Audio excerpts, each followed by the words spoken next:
dear listeners, and welcome to Sorority RPG. My name is Becca Scott, but that's not important. What's important is here in the studio, I have the one, the only, Ross Bryant. What's up? What's up? I should have given you more introduction. Hello, I was it is like, yes, I'm here. I should say storyteller extraordinaire. Oh, bless you. Yes, game master, lore weaver, dream stitcher. Thank you for doing your own intro for me. Yes, those things. So, Ross, I have asked you here today because I want to do a deep dive into the system of Arkham Horror, the role-playing game. This is a new book that has come out in this year of our Lord, last year, 2024. And already dated this episode. It was going to be evergreen. Look what I've done. But what I want to know is how the dynamic pool system works. I want to know all about how you get into running this game, because I have gotten the great honor of being a player both in your game and in Gina DeVivo's game on this podcast feed, and have so much fun as a player. But I wanted to ask you here so you could teach me, if I were like potentially one of our listeners that wants to know, how do I run this freaking game? Where do I start? How do I run this freaking thing, you may ask? Well, let me oblige. And let me say it was a great honor running that game for y'all. So fun. All the players went so hard, you in particular. What? So please check out Etude in Aether on a streaming concern near you. You mean with my ka-thunk, yes. Stilted step that I eventually revealed? Well, should I spoil this early? I don't know. It was a shotgun, y'all. Yes. What we at first thought might have been a something inhibiting your movement turned out, in fact, to be a giant shotgun holster secreted down your thigh. Like you do. So that makes total sense within the world of our pulpy horror game, Arkham Horror. So they're getting a snapshot of how I build character, but I want to go back to when you first got this book. What were your initial impressions on Arkham Horror? Yeah, and it's well that you say we're already dating this episode, because dates are important. We're well back in the past. Arkham Horror is a journey into the danger and glamour, the intrigue of the 1920s, where the player characters unravel eldritch cosmic horrors and mysteries inspired by the works of H.P. Lovecraft. Who we all know canonically is but yes. We overlook that. Or in a way, we acknowledge and celebrate the fact that he is one of history's most ignorant ding-dongs, while at the same time having an imagination that has inspired many. And one of my favorite fear of most people and things does lend itself to fanciful flights of the imagination. Yeah, it turns out being afraid of everything and being just a paranoid freak may also make you make some very evocative stories, but also maybe the thing that frightens you most is Italians. A truly bizarre and small-minded man. But one of my favorite ways of making him spin in the grave is by taking his cosmos and beating it into a new and exciting shape. And that is what Arkham Horror allows us to do with a very unique mechanic that was very cool to learn. It's what they call the dynamic dice system. And I think it's a really easy thing to learn, and it makes for an interesting experience at the table, both for the person running the game and I think especially for the players. The character sheet of your player character has on it a bunch of little quadrants where you can put a bunch of D6s. I'm doing it right now as we sit at this table, and it's very satisfying. These dice fit perfectly into these 6 slots, but why only 6, Ross? Because this, of course, is your dice pool maximum. Each character at the table has a pool of dice and a set of skills. Specific set of skills. They have, as it were, a particular set of There skills. there it is. There it is. Now we're quoting that one movie that I don't remember the actor that's in it, but I just remember the tone of voice he has when he talks about his skills. In this place, we put respect on Liam Neeson's name. And, Amen. Yes. So, but you indeed, as well as the player, have a unique and particular set of skills. And when you want to use those skills, you spend, as it were, a dice from your dynamic pool. Now, that expenditure can take a couple of forms. If you're doing an action where success and failure isn't super duper on the line, something like I cast open a door. You cast it open. I cast it open. I pull my weapon out. You just spend a die. You get rid of it. You don't even roll it. It just goes away from your pool. However, if success or failure is on the line, if there's real potential for risk and reward, then you roll dice. You can roll just one, or you can roll as many that you have in your pool to increase your odds of success. Because each skill that you have has an associated number that you are trying to meet or exceed with your roll of the dice. Each time you meet or exceed it, that counts as a success. If you succeed once, then you succeed. If you get 2 successes, that's you're increasing that difficulty. Yeah. So let's slow down a little, talk more about what we're looking at and the character sheet here and the base level skills. There are freaking 10 of them, which is nice and fun. It's not too little. It's not too much. It's kind of in the middle there.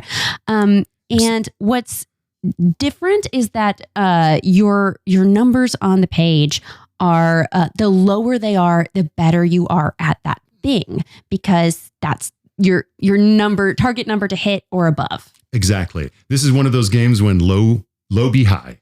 So low be high. You want to roll high to exceed the low numbers on your skill sheet. So if you're really bad at something, if your character's not the best at intuition, let's say, if they are not an empath like that, then maybe they have an intuition level 6, which is going to make things very hard for them because they'd have to roll a 6 to succeed.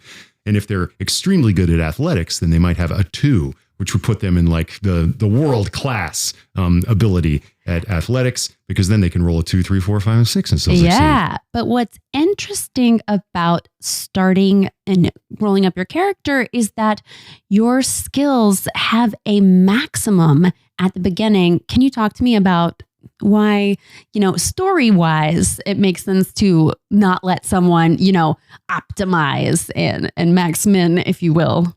Yeah, this allows your characters to really come into focus. There's a trade-off. They are skilled at certain things and unskilled in others, so that each character has their own particular set of skills to engage in the story. So that each character has a unique strength to play in the various types of scenes that this game presents you with. Yeah. Okay. Well, before we get more into types of scenes, which is really interesting, let's talk about, so I'm in a scene with you. I cast open a door. What else did I do? I knocked my arrow, pulled out my gun, and then I'm out of dice. How do I refill said pool of 6? Well, if you're in as they call it, a narrative scene or an unstructured scene, once you're out of dice, you're out of dice. And that's the limit of the actions that you can take in that scene. However, if you are in a scene, what they call a structured scene, a turn-based scene, then your dice replenish each time your turn begins. But when I punch stuff. Well, yeah, exactly. When you punch stuff, kick stuff, and shoot your arrows and leg-strapped shotguns. What have you. Got it. So there's narrative, and then there's structured. Narrative being not a fight. And it doesn't have to just be a fight, but a time-sensitive scenario. Yeah, time-sensitive scenarios where success or failure is really on the line. So an unstructured narrative scene might be, in our game, Etude and Aether, things like the conversation that you had with Camilla Cardiff in your office, or when everyone's hanging out in the student lounge discussing what to do next. Whereas now, as a player and a game master, those what to do next scenes can go on for an awful long time. And what I noticed that is really cool about this game is that narrative scenes now have a timer of sorts, so you don't get stuck, which can really slow a game down, or if you're me as a player, allows me too much opportunity to chew the scenery. How was it for you to run with that, adding that clock of I'm out of dice, I can't do more stuff to a narrative scene? Yes, I can see a world where you might consider that frustrating, but I think in a way this makes those narrative scenes more, dare I say, cinematic. Yeah. Because you think about the ways in which your character can actively contribute to those narrative moments and spend dice accordingly, so that everybody is contributing, spending their dice along the way, making intuitive guesses, using their presence to influence the scene as it's playing out, using their knowledge to remember vital clues and come to a resolution of the scene in a way that doesn't kind of meander and get baggy. Yeah, I So will say it paces up things in exactly. a cool way. That's what I love about this game is the pacing of narrative scenes, because as a player, I get frustrated. I'm gonna say my pet peeve is when people can't just make a call and make a move, because I like to play with making mistakes. I don't like to stand outside of a doorway for 10 minutes and decide whether or not we should open the door. Yes. When Indiana Jones is about to run into a room to fight some bad guys, you don't get a 45-minute scene of him and his allies planning their best way of rushing into the room. Right? They just bust in, bad things happen along the way, and then they have to improvise to get out of those scrapes. That makes things adventurous and cinematic in that way we were describing. And this dynamic dice pool system helps to facilitate that kind of pacing. Heck yeah. Okay, let's talk more about structured scenes. What are they? How they do? What I roll? What role for structured scenes? Yes. Yeah. Basically, a structured scene are these moments where suddenly things pop off. In our game, it would have been a scenario like the fight in the TikTok club, the speakeasy. Oh, yes. I recall that time where I took out my shotgun for the first time and I bopped some bad guys on the head because they were just kind of threatening us with their words. That's right. Some low-down gangster heavies were giving you the business. And then what was it? What did Reka do next? All right. You definitely tried to place a non-lethal blow into the glass jaw of one of the gangsters. And then Reka, if memory serves, whipped out a hatchet and that's right. tried to murder somebody. Yeah. I think instead of going straight into the dome, she went through the torso to make two goons. Yeah, yes, that's right. She did a full goon bisection. And all of us say, what? And she looks at us and says, did I do something wrong? I thought we were in a fight. Yes. Reka's character's classic catchphrase, did I do that? Yes, she... This is truly what makes Reka one of the funnest people to have at a table. That... What was it like as the GM in that seat when she made that move? What went through your head? Yeah, shocked that had happened, and also, of course, as a GM, that's a delightful opportunity because when things get bloody in a horror game, then you've been given license to amplify things. Things have consequences, and love it. And of course, the consequence there was that everybody headed for the hills like rats out of a sinking ship, and pace-wise, we got to move and clip directly to our denouement, which was very cool. But yeah, we're the structured scene is your familiar kind of turn-based combat where you're doing maneuvers and attacks and reactions in turn-based combat. When your character, when the spotlight's on them, they can spend their dice to accomplish whatever they wish. And the economy also comes into effect in a cool way because you say you want to spend dice in your ranged combat roll to fire your shotgun. That leaves you with maybe only a couple of dice to spend if you need to react to an enemy character lashing out at you on their turn. Yeah, this is a really fun thing. And it reminds me of a card game called Flesh and Blood that I've recently been digging into. only in the sense that you refill your dice pool in a structured scene at the beginning of your turn, not the end, right? The beginning of your turn. That's right. And so you have to really make these hard decisions of, am I going to have an extremely exciting attack, or am I going to hold back some options to be able to survive? What's more interesting? And this tells a lot of who people are as players of, am I a roll all my dice kind of person, or am I I'm going to play it safe and defensively? Yes, be discerning and strategic. And it's fun when your party contains both archetypes. Right. Of course, your characters are going to take damage along the way. And another cool feature of this dice pool system is that when your character takes damage, it's represented by their dice going away. Mm-hmm. So your little row of dice on your character sheet also in a way acts as your quote unquote health bar as you take damage and worse than damage, injuries along the way. Oh yeah, talk to me about how the injury system works, because this is really cool. Yeah, you can inflict injuries on your opponents, and they can inflict injuries on you. If they get a certain number of success on a particular maneuver, and the characters as well, then they inflict an injury. Like basically overkill, like Exactly. spillover. If your roll was so awesome and you had so many successes, how do we reflect that? There's a injury table to roll on, and so you get to roll a fun die on that injury table and see what terrible thing has happened to you or your opponent. Yeah, I want to dive into what I think it does with like thematically with the lore when you take away some of the dice in the dice pool to represent taking damage, because in a lot of games you can still attack for just as much damage when you have 3 limbs that were removed. Yes.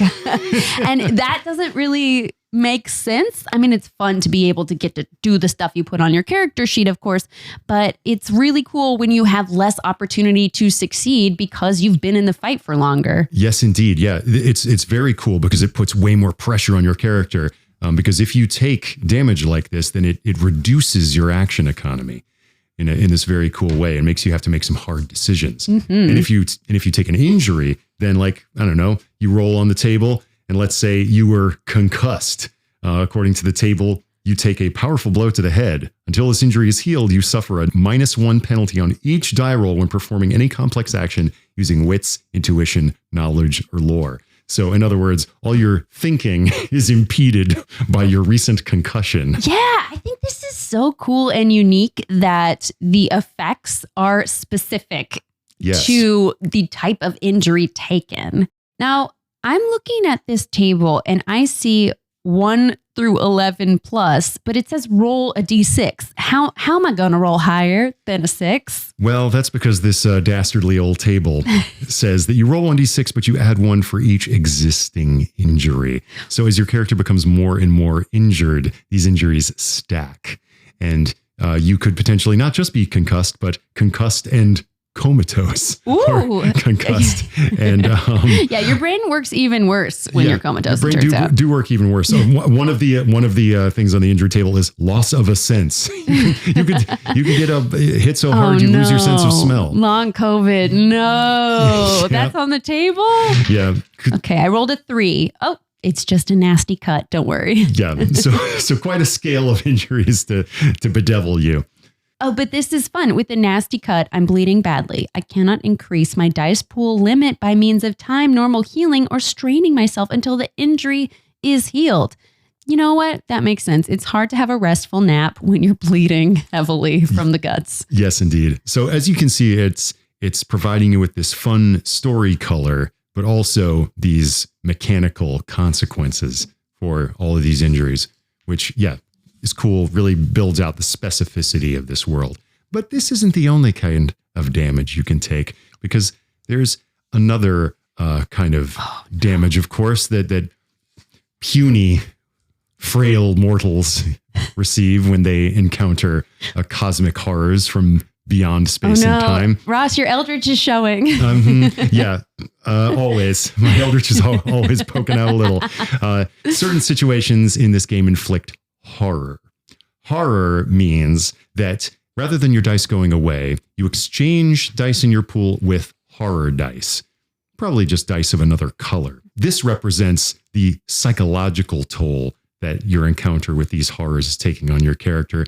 And if you roll a 1 on a horror die when you begin casting your die to achieve things, then that means that you suffer a trauma. Oh, too real. Too real. Yeah, this is what life will do to you folks. Yeah, too real, too raw. And this is where your brain really starts to unravel as a result of your exposure to Cthulhu and his terrible, terrible buddies. So if you roll 1d6, again, on a trauma table, add 1 for each one rolled on a horror die. So these 2 can mount quickly.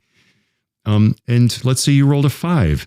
Then I'm sorry to inform you, but you have been overcome by horror. The horror of what you know looms in your mind, reducing you to your basic instincts. Unless you spend 1 insight, you must trigger the negative side of your personality trait. This is a terrible consequence. Insight is a sort of currency in the game that you can spend to achieve certain results. So to use it in this way, a terrible blow.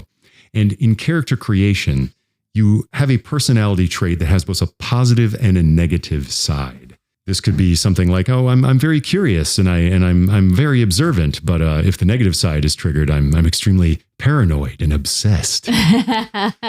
You know, we all have those things about ourselves. It makes a lot of sense.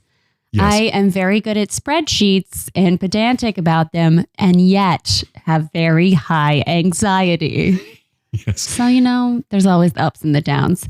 Now, before we move on from horror, can horrors be healed? So horror cannot be easily healed, but you can knock it down in the following 2 ways. With introspection, a character may perform a complex action using resolve. If they succeed, they can reduce their horror dice limit by 1. Or they can go to counseling.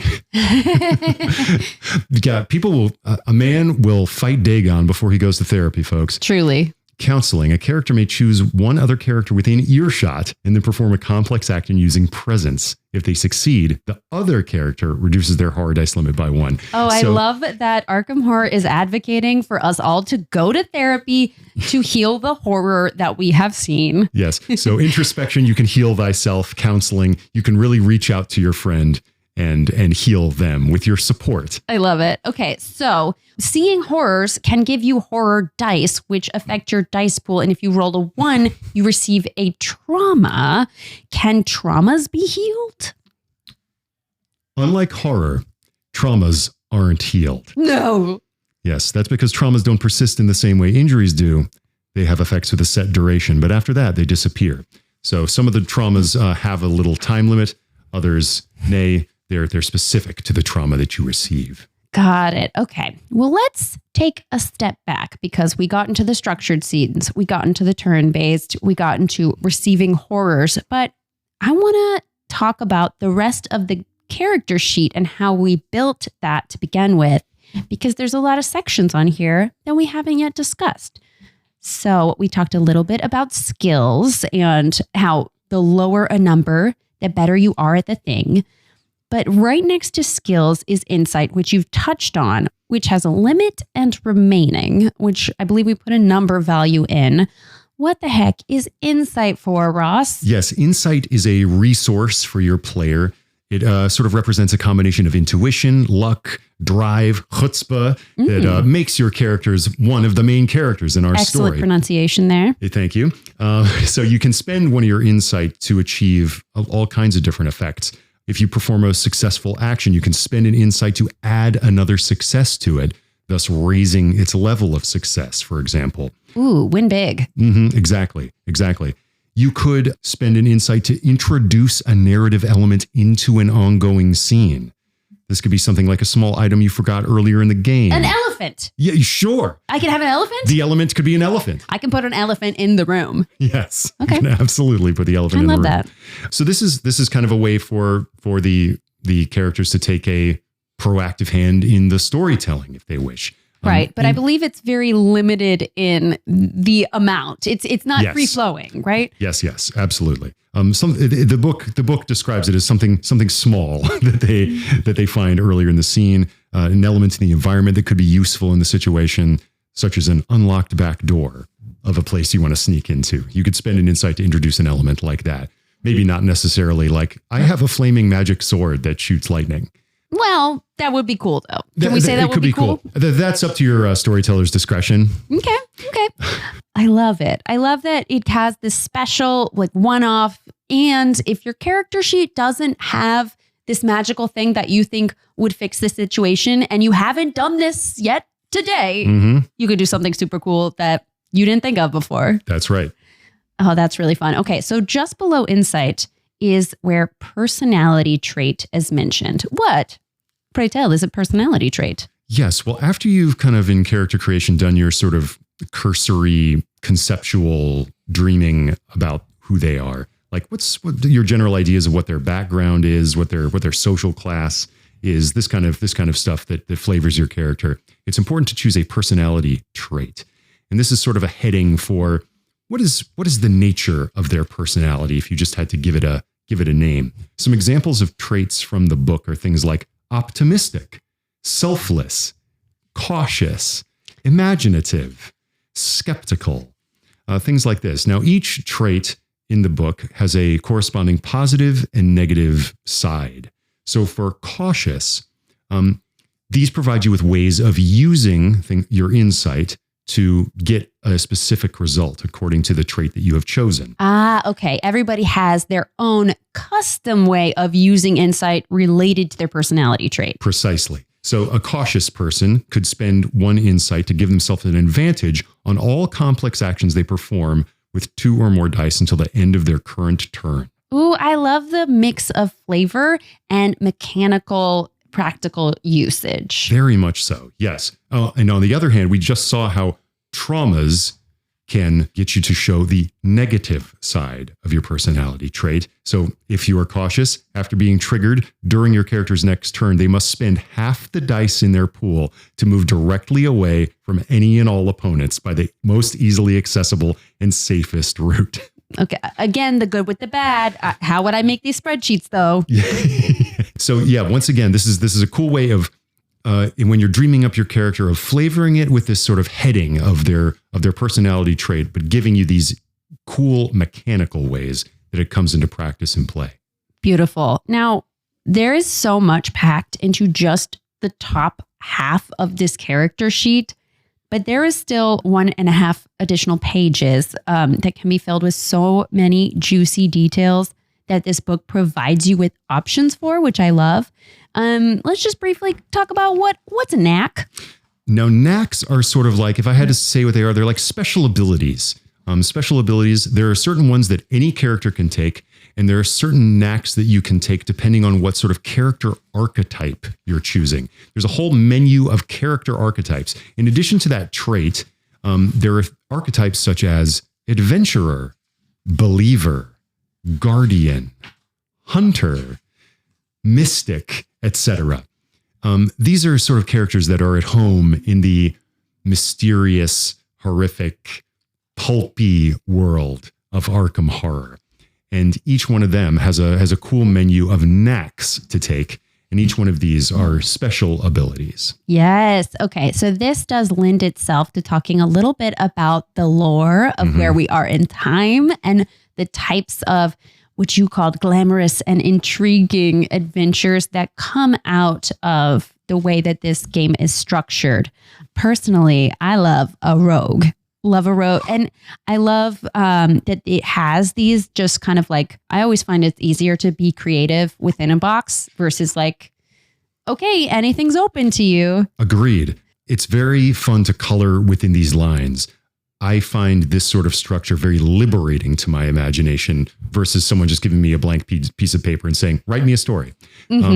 So you said you're drawn to rogues. So if you chose the rogue, we're in Arkham Horror, this sort of mysterious, eldritch 1920s world. So when we're thinking of rogues, we're thinking of maybe like a safecracker, a second story man with gangster ties, or maybe a confidence artist who uses her charm to influence members of high society, or maybe a wisecracking reporter who knows the secrets around town and can slip in anywhere and move in any society. These are different ways you could flavor that rogue archetype. And if you had that, then you'd have a unique set of knacks, these special abilities that you could pick from. Ooh, that's juicy. Okay, tell me about the knack breaking and entering. Okay, so if you're a rogue and you could select the knack breaking and entering. When performing a complex action to circumvent a lock or other security device, your character adds 1 to the result of each die rolled. So that's huge, bumping up your potential for success quite a bit. Yeah, but only in a specific type of scenario. Precisely. So limited, but when you're in the right situation, it's good. So like I said, this game provides so many ways for your unique character to shine.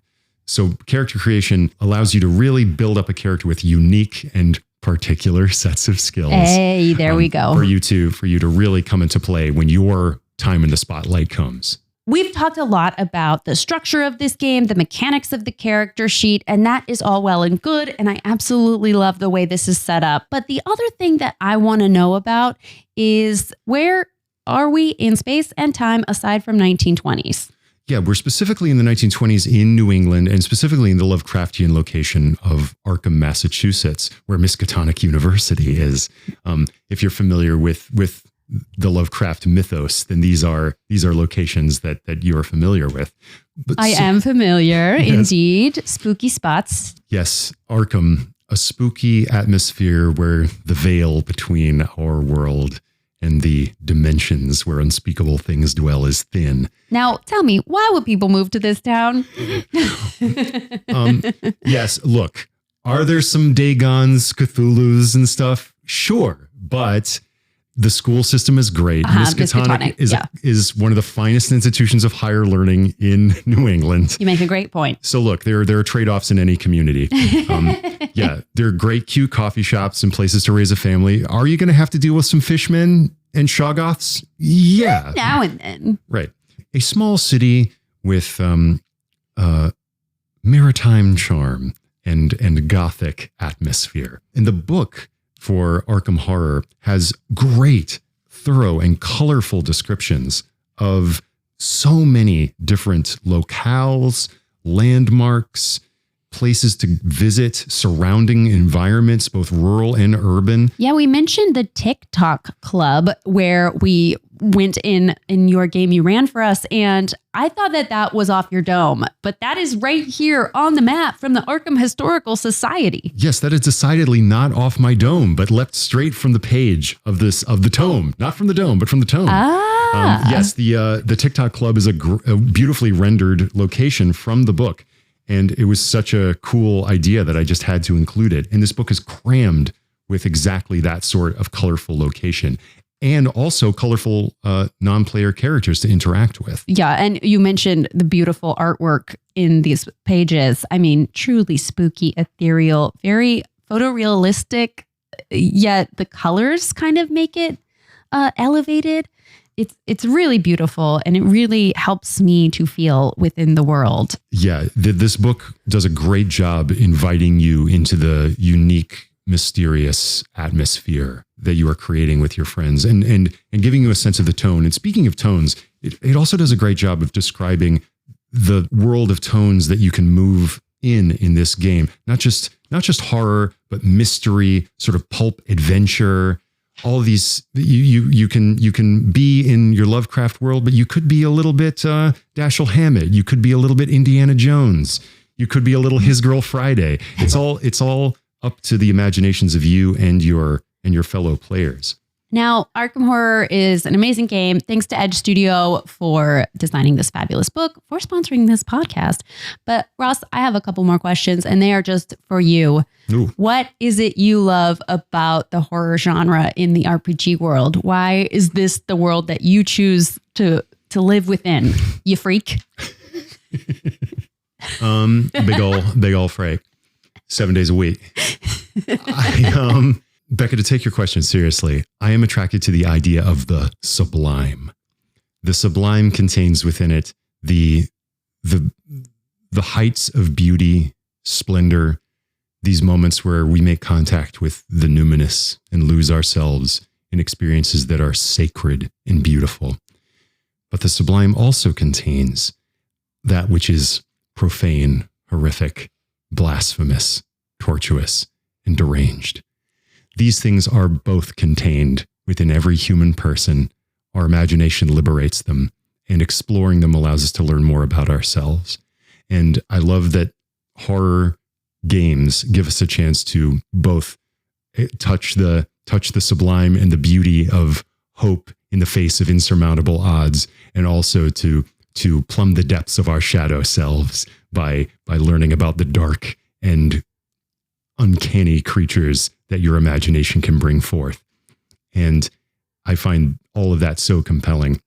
And what's cool about Arkham Horror is that it does put emphasis on hope, that your characters are striving against these forces and hopefully getting out alive, and maybe eking out a success against godlike powers that the mind cannot comfortably conceive.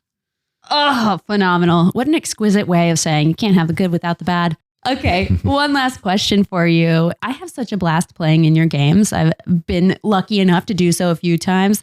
What advice would you give to other GMs about how to tell a compelling story and to keep your players on their toes? I come from the world of improvisational comedy. What? And there's a truism in improv where listening is more important than talking.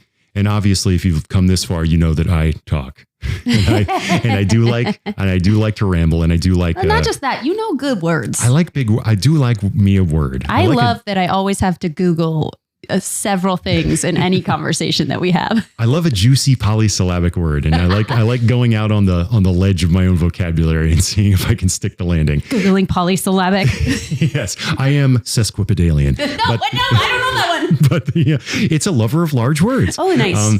But I think that you neglect, if you focus on that stuff, at your peril, listening. And I think this is something that I try to cultivate in myself. It's a challenge for myself that I try to rein myself in if I catch myself talking too much, that listening to your players, taking stock of what their imaginations are firing on, what's compelling to them about the story, the things that they're excited about their own characters, listening to that and then serving up things in your game that are going to tantalize the things that your characters are bringing to it.